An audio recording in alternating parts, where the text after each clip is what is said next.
Educational creativity চ্যানেলে সকলকে স্বাগত। সুপ্রিম কোর্টে ডিলেড ভোটারদের রেশন কার্ড বাতিল মামলায় কি হলো, সুপ্রিম কোর্ট কি জানালেন বিস্তারিত এই ভিডিওতে আপনাদেরকে বলবো। আপনারা এটা ভালো রকম জানেন যে 4ই জুন একটা নোটিশ হয়েছিল খাদ্য দপ্তর থেকে, যারা এসআইআর এর ডিলেড ভোটার তাদেরকে রেশন কার্ড ভেরিফিকেশন করা হবে এবং তাদেরকে রেশন কার্ড বাতিল করা হবে এবং তারা রেশন সংক্রান্ত সমস্ত সুযোগ সুবিধা থেকে বঞ্চিত হবে, এরকম একটি নোটিশ জারি হয়েছিল। সেটাকে চ্যালেঞ্জ করে একটি মামলা দায়ের হয়েছিল সুপ্রিম কোর্টে। সেই সুপ্রিম কোর্টের মামলায় কি নির্দেশ দিল সুপ্রিম কোর্ট, পুরো বিষয়টি আমরা এই ভিডিওতে দেখে নেব। তো প্রথমত আমরা দেখব যেটি supreme court on plea against Bengal denying ration to person excluded in SIR. Supreme কোর্টে মামলা হয়েছিল বেঙ্গল ডিনাইং রেশন, বেঙ্গল অস্বীকার করছিল রেশন দিতে পার্সন এক্সক্লুডেড ইন এসআইআর যারা এক্সক্লুডেড হয়েছে তাদেরকে।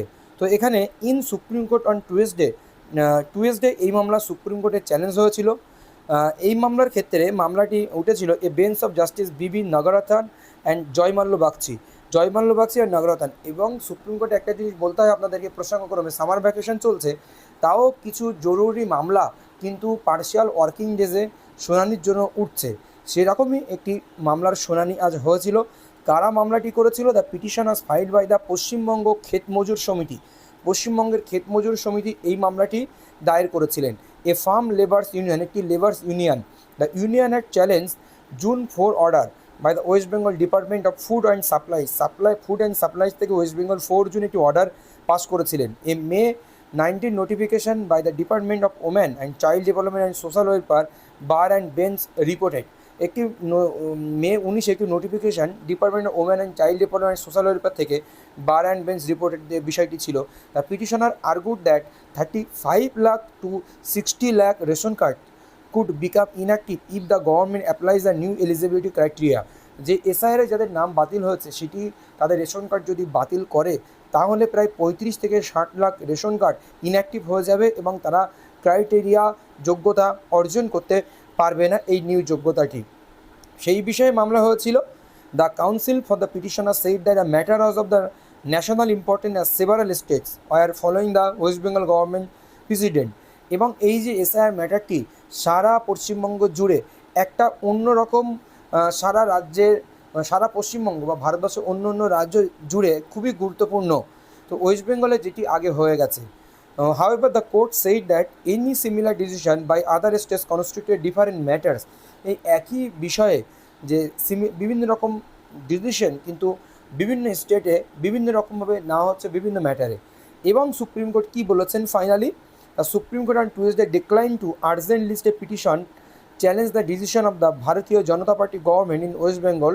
ওয়েস্ট বেঙ্গলে ভারতীয় জনতা পার্টি গভর্নমেন্টের যে মানে সিদ্ধান্ত, সেই সিদ্ধান্তকে এক প্রকার যে চ্যালেঞ্জ করে সুপ্রিম কোর্টে যাওয়া হয়েছিল, সুপ্রিম কোর্ট সেটা ডিক্লাইন করেছে এবং সরাসরি মামলাটি শুনতে কিন্তু চাননি।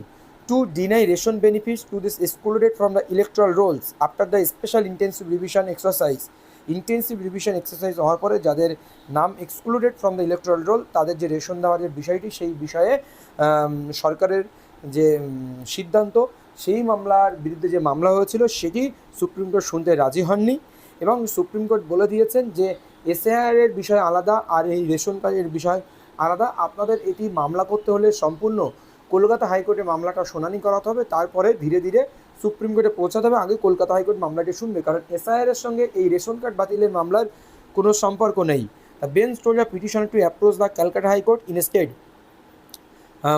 কারণ আপনাদেরকে বললাম যে এসআইআর আর এই যে বিষয়টি, এই দুটি বিষয় কিন্তু সম্পূর্ণ আলাদা। তো এই যে ডিলেট ভোটারদের হঠাৎ করে হয়রানি, এই বিষয়ে কিন্তু সত্যি একটা হতাশার বিষয়। কারণ ডিলেট হয়েছে আমার নামের ভুল বা অন্য কোনো কারণের জন্য, আমার ভোটার তালিকায় নাম নেই, ওই জন্য ডিলেট হয়েছে, মানে আমার রেশন কার্ড তুলে নিতে হবে, এমনটা কেন?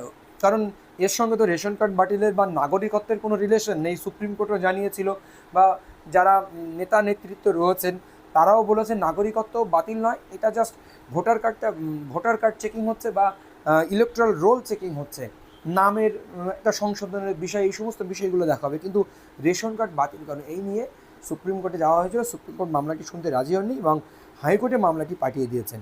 মোটামুটি এই খবর এসআইআর নিয়ে। আর ডিলেট ভোটারদের শুনানি চলছে, এই দীর্ঘমেয়াদী প্রসেসিং, যেটা আমরা বুঝতে পারছি প্রায় 4-5 বছর লাগবে যেভাবে চলছে। তার জন্য অবশ্যই তাড়াহুড়ো করা উচিত কমিশনকে, নাহলে অনেক ভোটার এই রকম সমস্যায় পড়ছে যে কোনো কাজের ক্ষেত্রে। ধন্যবাদ।